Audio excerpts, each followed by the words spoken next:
ficció autobiogràfica. O sigui, utilitzes tots els elements que realment has viscut per ficcionar-los.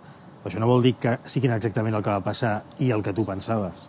L'únic que fas és moure els ingredients una mica per crear un relat de ficció.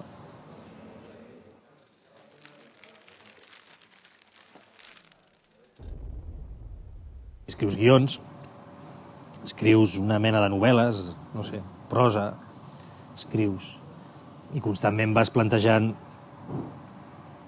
o vas abocant al paper tot de coses que vas vivint al dia a dia, també. Llavors hi ha períodes que et tanques, no?, i dius, ei, doncs ara toca, no sé, 2 anys o 1 any i mig escriure això, no? Llavors comences a escriure. És un acte de disciplina, de perseverança i tenacitat.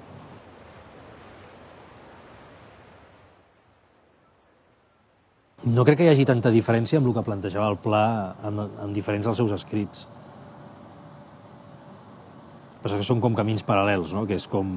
Tampoc n'ets conscient i vas fent. Però com no pares de llegir a Pla i vas fent, doncs suposo que deu haver-hi... Algú deu sortir, no? Es t'estila alguna cosa.